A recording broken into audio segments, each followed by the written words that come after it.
ओम शांति। हम मनन कर रहे हैं 1969 की अव्यक्त मुरलियों का, जिसमें आज सुनेंगे 3/10/1969 संपूर्ण समर्पण की निशानियाँ। संपूर्ण समर्पण की निशानियाँ। किसको देखते हो? कौन किसको देख रहे हो? 2-3 ने अपना अपना विचार सुनाया। आज बाप दादा अपने पूर्ण परवानों को देख रहे हैं, क्योंकि कहाँ तक परवाने बने हैं वो देखने आए हैं। वैसे तो परवाने समा के पास जाते हैं, लेकिन यहाँ तो समा भी परवानों से मिलती है। आपको मालूम है जो संपूर्ण परवाने होते हैं उनके लक्षण क्या हैं और फर्क क्या है? हर एक ने सुनाया। आप सबने जो सुनाया वो यथार्थ है। मुख्य सार तो यही निकला कि जो परवाने होंगे वो एक तो समा के स्नेही होंगे, समीप होंगे, और सर्व संबंध उस एक के साथ ही होंगे। तो सर्व संबंध, स्नेही, समीप और साहस, जो संपूर्ण परवाने होते हैं उनमें यह चारों ही बातें देखने में आती हैं। तो आप सबको यहाँ भट्टी में किस लिए बुलाया है? जो यह 4 बातें सुनाई हैं वो चारों ही बातें अपने संपूर्ण परसेंटेज में धारण करनी है। 1% भी कम ना होना चाहिए। कई बच्चे कहते हम हैं तो सही, लेकिन इतने %।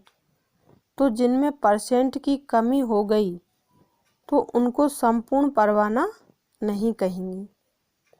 वो परवाना दूसरी क्वालिटी का कहा जाएगा, जो कि चक्र ही काटने वाले होते हैं।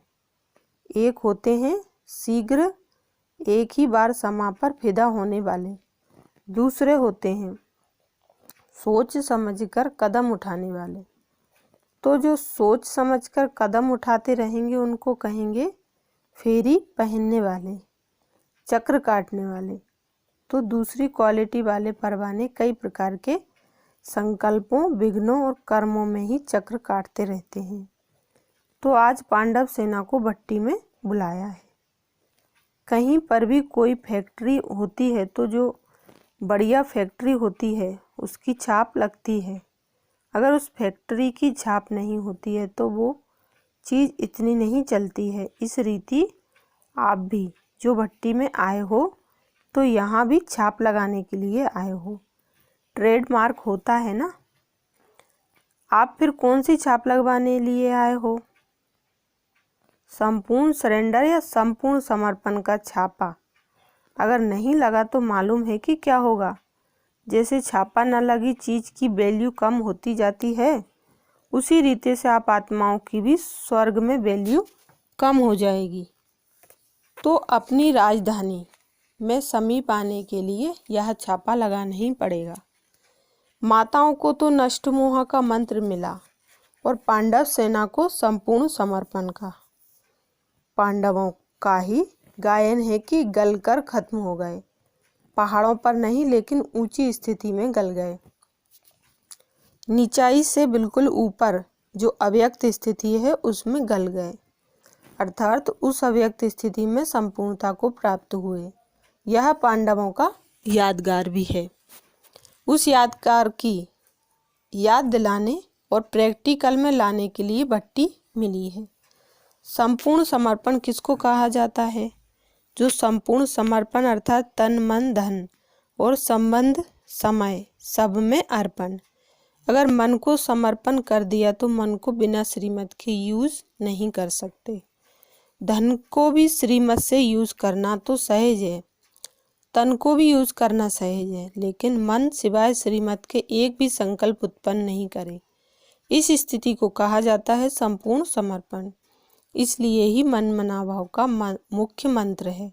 अगर मन संपूर्ण समर्पण है तो तन, मन, धन, समय, संबंध शीघ्र ही उस तरफ लग जाते हैं। तो मुख्य बात ही है मन को समर्पण करना, अर्थात व्यर्थ संकल्प विकल्पों को समर्पण करना।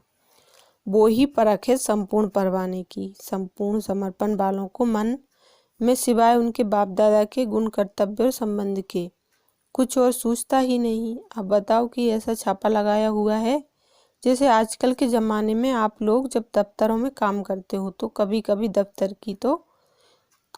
दफ्तर की जो चीज़ें होती हैं वो अपने काम में लगा देते हो। इसी रीति जो आपने समर्पण कर दिया तो वह आपकी चीज़ें नहीं रहीं, जिसको दिया उनकी हुई, तो उनकी चीज़ को आप अपने कार्य में यूज नहीं कर सकते हो। लेकिन संस्कार होने के कारण कभी कभी श्रीमत के साथ मनमत, देह अभिमान पने की मत, शूद्र पने की मत कहीं कहीं यूज कर लेते हो। इसलिए ही कर्मातीत अवस्था व अव्यक्त स्थिति सदा एक रस नहीं रहती है, क्योंकि मन भिन्न भिन्न रस में है तो स्थिति भी भिन्न भिन्न है। एक ही रस में रहे तो एक ही स्थिति रहे। बाप दादा बच्चों को हल्का बनाते हैं और बच्चे जानबूझकर अपने पर बोझ ले लेते हैं, क्योंकि 63 जन्मों से विकर्मों का बोझ, लोक मर्यादा का बोझ उठाने के आदी बन गए हैं। इसलिए बोझ उतार कर भी फिर रख लेते हैं। जिनकी जो आदत होती है वो आदत से मजबूर हो जाते हैं ना, इसलिए अपनी आदत होने कारण अपनी जिम्मेदारी फिर अपने पर ही रख देते हैं। एक एक पांडव अगर संपूर्ण समर्पण बनकर ही निकले तो बताओ क्या होगा। जब पांडव सेना तैयार हो जाएगी तो कौरव और यादव मैदान में आ जाएंगे, और फिर क्या होगा, आपका राज्य आपको प्राप्त हो जाएगा। और फिर क्या होगा, आपका राज्य आपको प्राप्त हो जाएगा।